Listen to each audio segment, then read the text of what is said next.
ایک 10 محرم کا دن آتا ہے جس کو عاشورہ کہا جاتا ہے. 10 محرم، 10 کو عاشورہ کہتے ہیں. 10 عشرہ عربی میں 10 کو کہتے ہیں.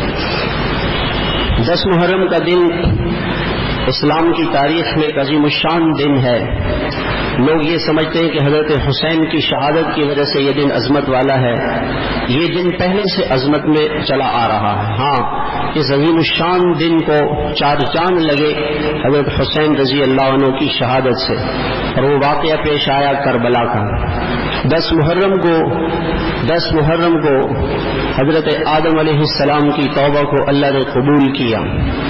10 محرم کو حضرت نوح علیہ السلام کی کشتی جودی پہاڑ پہ لگی. 10 محرم کو حضرت ابراہیم علیہ السلام کو آگ سے نکالا گیا.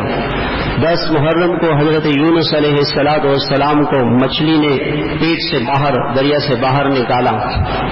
10 محرم کو حضرت موسیٰ علیہ السلام اور بنی اسرائیل کو اللہ تعالیٰ نے بحر قلزم پار کرایا اور فرعون غرق ہوا. فرعون سے اللہ نے ان کو نجات دی.